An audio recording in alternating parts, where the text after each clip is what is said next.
A palavra do Senhor. O amor seja não fingido. Aborrecei o mal e apegai-vos ao bem. Amai-vos cordialmente uns aos outros com amor fraternal, preferindo-vos em honra uns para com os outros. Não sejais vagarosos no cuidado, sede fervorosos no espírito, servindo ao Senhor. Quem pode dizer amém? Glória a Deus. O tema desta mensagem é Igreja, uma família de Deus. Repete comigo esse tema. Igreja, uma família de Deus. Meus amados irmãos, esta mensagem, ela bradou muito forte ao meu coração. Porque muitas vezes nós queremos separar nossa família de sangue com a igreja. E vice-versa, nós pensamos muitas vezes assim, temos minha família, temos a igreja, mas Deus, Ele falou comigo profundamente, de uma maneira muito gloriosa, meus irmãos. Por quê?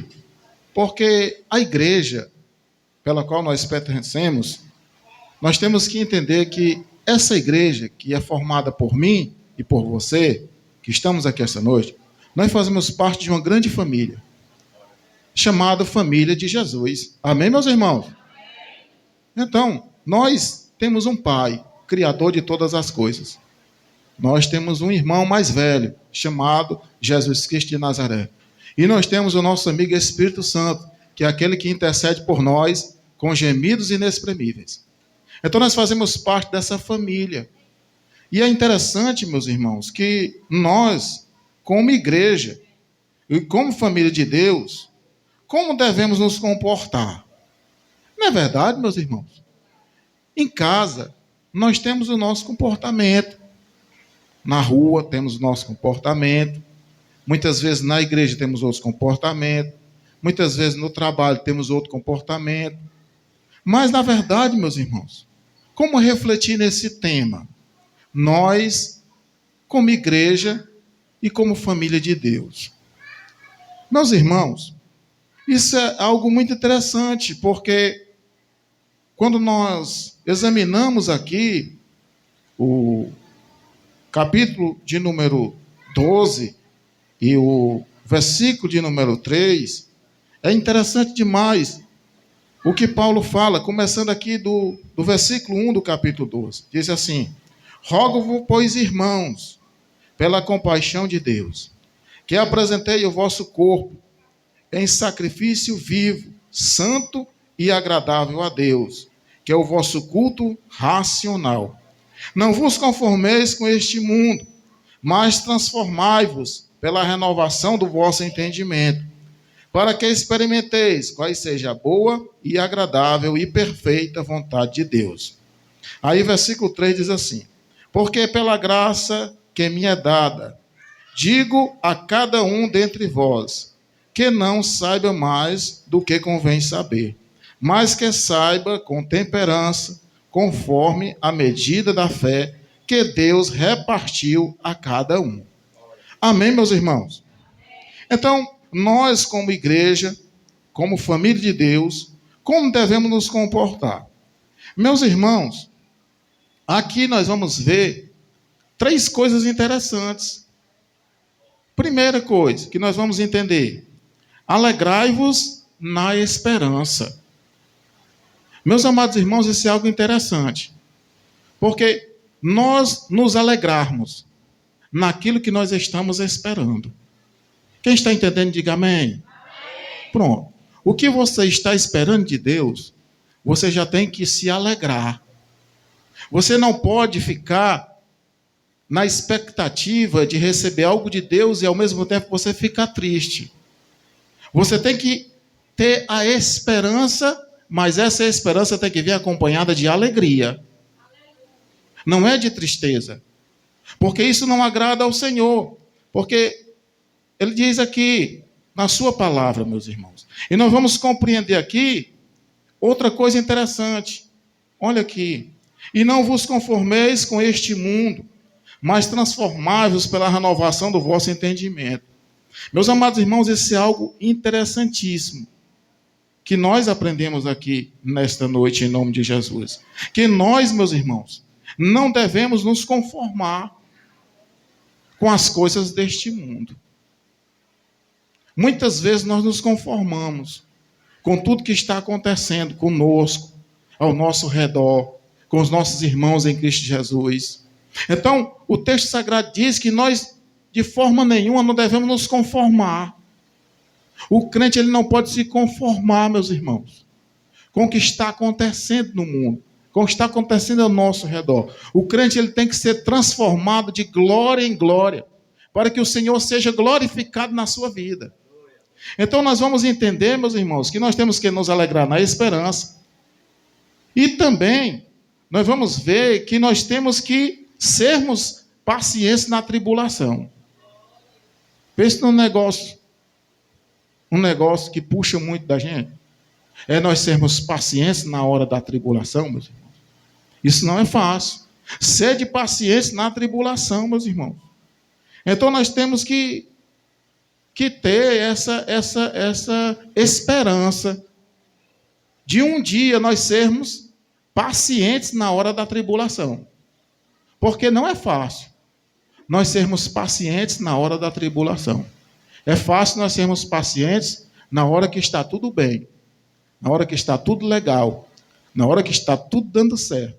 Mas quando começa a vir a tribulação, para nós sermos pacientes, isso é difícil. Mas Deus vai nos dar graça aqui esta noite, meus irmãos. E nós vamos conseguir esta proeza em nome do Senhor Jesus. Então, meus irmãos, também o texto sagrado fala a questão de perseverar em oração. Isso é interessante demais. Perseverai em oração. Também faz parte desse conjunto de nós como igreja de Deus, igreja do Senhor Jesus, que estamos aqui esta noite.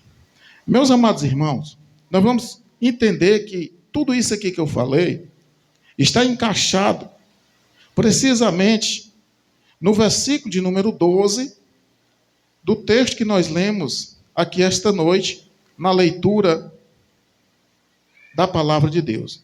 Essas três coisas que eu falei aqui vão estar encaixadas precisamente no versículo de número 12. Porque Paulo, ele fala de uma maneira gloriosa, no versículo número 12, diz assim, alegrai-vos na esperança. Aí ele diz, sede pacientes na tribulação. Olha aí, encaixando. E perseverai em oração. Então, são três coisas que não podem se apartar de nós, meus irmãos. É nós nos alegrarmos na esperança, é nós sermos pacientes na tribulação e nós perseverarmos em oração. Para nós conseguirmos, precisamente, entender e compreender o que está no versículo 1, 2 e 3, se faz necessário que a gente coloque em prática o que está no versículo de número 12. Porque o versículo número 12, ele fecha precisamente o que está aqui. Ele diz, rogo, pois, irmãos, pela compaixão de todos, pela compaixão de Deus, que apresentei o vosso corpo em sacrifício vivo, santo e agradável a Deus, que é o vosso culto racional. Meus irmãos, quem não tem a esperança de fazer parte desse culto racional, com entendimento, com compreensão, colocando tudo em prática nas nossas vidas, então nós temos que ter essa esperança, meus irmãos, de colocarmos em prática tudo aquilo que Deus fala conosco, através da sua palavra. Essa é a esperança, meus irmãos, que nós temos que ter, em nome do Senhor Jesus. Aí ele continua dizendo, e não vos conformeis com este mundo. Meus irmãos, não vos conformeis com este mundo. Como é que pode? Um mundo cheio de tribulação, né? Para a gente não se conformar com esse mundo, meus irmãos, nós temos que ser perseverantes no meio dessas tribulações que estão acontecendo por aí. E no meio de tudo que está acontecendo conosco e nas nossas vidas, com a nossa família. Então nós fazemos parte dessa família de Deus, que estamos aqui esta noite. Então nós temos que, ao mesmo tempo, meus irmãos, nos conformarmos com este mundo, Mas como é que nós vamos conseguir? Se nós formos pacientes na hora da tribulação. Se nós não formos pacientes na hora da tribulação, nós vamos nos conformar com tudo que está acontecendo ao nosso redor e muitas vezes nós se acostumamos com tudo que está acontecendo nas nossas vidas e que por muitas vezes não está agradando ao Senhor. Mas aí, o apóstolo Paulo, ele diz, para que experimenteis qual seja a boa e agradável e perfeita vontade de Deus. Quando é que nós vamos experimentar isso, meus irmãos? Quando nós estamos perseverando em oração, irmão Jefferson. Nós só conseguimos experimentar a boa e a perfeita vontade de Deus se nós estivermos perseverando em oração. Então, os irmãos gravaram essas 3 coisas que não podem se afastar de nós. Primeiro, alegrai-vos na esperança. Segundo, sede pacientes na tribulação. E terceiro, perseverai em oração.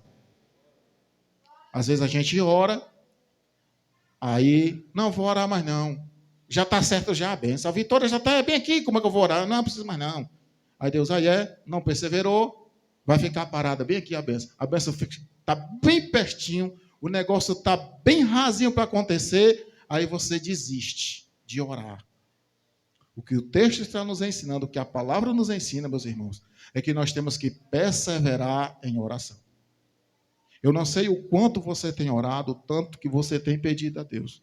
Mas uma coisa eu tenho que dizer para você, e falo também para mim aqui esta noite. Nós temos que perseverar.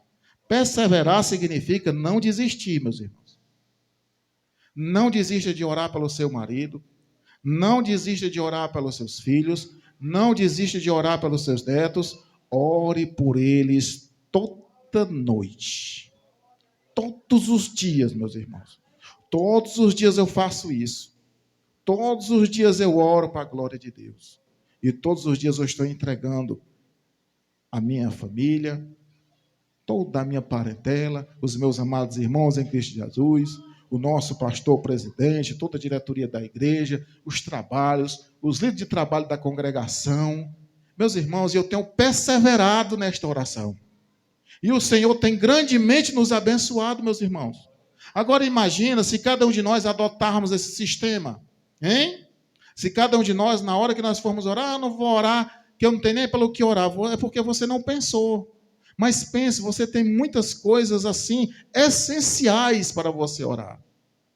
Ore por você, por a sua família, por a diretoria da igreja, pelo pastor da igreja, por toda a diretoria da igreja local, pelos trabalhos da igreja, olha que coisa maravilhosa, pelos ministérios específicos da congregação, ministério de crianças, ministério da juventude, ministério de casais, família, missões, olha aí, escola bíblica. Meus irmãos, são muitas coisas para nós perseverarmos em oração, para que o Senhor venha fazer da sua igreja uma grande família.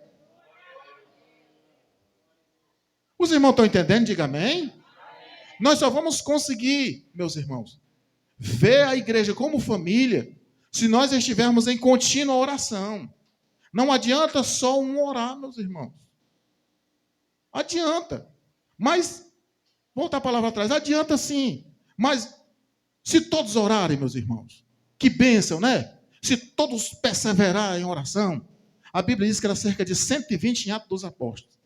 Perseverando em oração. Durante 10 dias. Direto. Interruptamente, eles orando. A Bíblia diz que de repente veio um barulho do céu, um vento viamente impetuoso, e encheu toda a casa que eles estavam ali assentados, e todos foram cheios do Espírito Santo, e começaram a propagar a palavra com ousadia, com unção, meus irmãos. Perseverar na oração. Persevere. Quando você persevera, é como que você esteja recebendo de Deus um combustível. A perseverança, ela é o combustível para a nossa fé. Amém, meus irmãos? Qual é o combustível da fé? A fé tem um combustível. O carro, para funcionar, tem que ter o álcool, a gasolina, não é verdade? Então, a nossa fé, o crente, para funcionar, precisa ter fé. Como é que o crente vai caminhar sem fé? E como é que nós vamos ter fé? Se nós tivermos o combustível da nossa fé. E o que é o combustível da fé? A perseverança na oração. Quando você persevera na oração, você está colocando combustível no seu entendimento e a sua fé está aumentando em nome de Jesus. Então vamos lá. Romanos 12:2 diz assim: e não vos conformeis com este mundo, mas transformai-vos pela renovação do vosso entendimento, para que experimenteis qual seja a boa, agradável e perfeita vontade de Deus. As nossas vidas, irmãos, obrigatoriamente devem obedecer os seguintes segmentos, partindo desse versículo. Primeiro segmento: não devemos nos conformar com este mundo. Como é que nós podemos nos conformar, meus irmãos? Quando eu falo de mundo, eu estou falando de sistema. Mundo-sistema. Sistema ao contrário aos princípios bíblicos.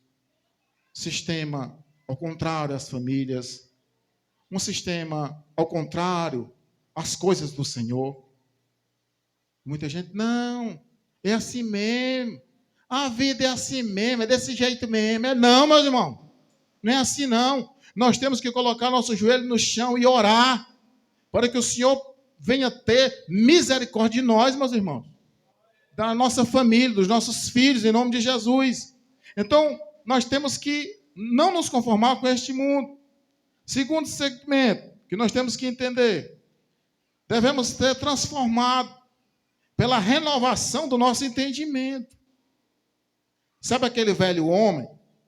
Aquele velho Giovanni, lá de dentro das tertúlias, é o novo. Lá de dentro dos baile funk, é o novo. Lá de dentro dos forró, é o novo. Esse velho Giovanni, ele ficou no passado. O meu entendimento agora tem que ser da palavra de Deus, meus irmãos. O meu entendimento tem que ser transformado. Essa velha criatura ficou no passado. E nós temos que ter um entendimento transformado por a glória de Deus. Um novo entendimento.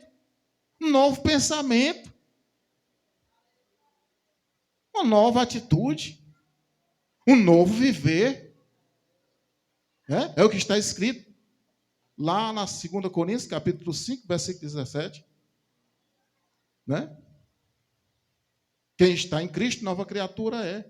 As coisas velhas se passaram e eis que tudo se fez novo. Então, é isso que nós temos que entender. Segundo segmento, devemos ser transformados pela renovação do nosso entendimento, irmão. Terceiro, a agradável e perfeita vontade de Deus deve ser experimentada por cada um de nós. A agradável e perfeita vontade de Deus, ela tem que ser experimentada por cada um de nós. Não adianta Deus querer coisas boas para mim e para você, se você não tiver o desejo, e nem eu tenho o desejo de experimentar essas coisas boas. Não é verdade? O restaurante de Jeová está cheio de comida boa, cheio de banquete, cheio de bênção para nós. Hein? Tá assim, ó. Mas acontece que nós temos que ter o desejo, a vontade de experimentar. Oh, glória! Imagina, né? Você chega num restaurante ali e tal, aí você sente assim aquele cheiro da carne assada com aquela cebola em cima, aquele baião com queijo, aquela Coca-Cola gelada, glória a Deus. Aí você sente aquela vontade de experimentar. Hein? Aí bate aquele desejo da carne, né? Às vezes a gente não está nem com fome, mas aí, devido ao psicológico funcionar tão bem nesse sentido, começa a dar fome, né? Ai, que fome, né? Ai, eu quero pelo menos experimentar um pedaço dessa carnezinha gordurosa aqui, papapá, aquele negócio todo que os irmãos amam, que eu sei que os irmãos amam também, em nome de Jesus. Tá certo? Então, esse sentido, meus irmãos, tem que funcionar também o nosso espiritual, para experimentar a boa e a perfeita vontade de Deus. Tem gente que parece que não tem vontade de experimentar nem um pouquinho. da glória do Senhor. A glória de Deus, ele não dá para ninguém. Porque a glória dele, o poder dele, a majestade dele é dele. Agora, ele permite que a gente experimente. Oh, glória! Aleluia! É como uma roupa que dá em uma pessoa. Mas aí você sente o desejo, aí aquela pessoa experimenta aqui essa roupa. Aí não é que a roupa dá certinho em você? Oh, glória, que bênção, né? Pronto. Então a vontade de Deus é como que seja uma roupa, que quando você experimenta, você vai se sentir agradável e perfeito, porque você está fazendo a vontade agradável e perfeita vontade de Deus, meus irmãos. São pessoas felizes. São as pessoas que experimentam essas grandezas do Senhor. Então são 3 segmentos que nós aprendemos aqui nesse versículo de número 2, do capítulo 12.